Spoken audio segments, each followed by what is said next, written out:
మంత్రులపై దగ్గుపాటి సైన్యం దౌర్జన్యం చేస్తూ వారి సెల్లులను తీసుకొని విసరడానికి ప్రయత్నించారు. అంతేకాకుండా మరొక మీడియా ప్రతినిధి వీడియో తీస్తుండగా వీడియో తీయకుండా అడ్డుకున్నారు. కళ్ల ముందు ఇంత జరుగుతున్నప్పటికీ దగ్గుపాటి ప్రసాద్ ఎందుకు పట్టించుకోలేదంటూ తోటి రిపోర్టర్లు ఆగ్రహం వ్యక్తం చేశారు. అధికారంలోకి రాకముందే ఇలా ఉంటే అధికారం వచ్చాక తర్వాత ప్రజల పరిస్థితి ఏంటని ప్రశ్నించారు.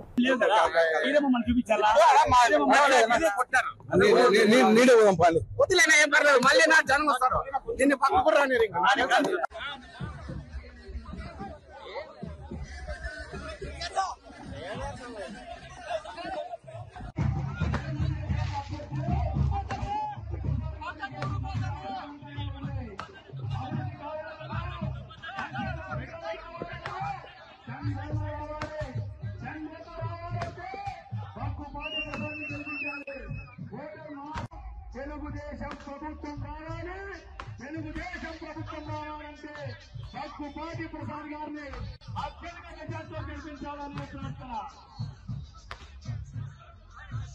దయచేసి వెహికల్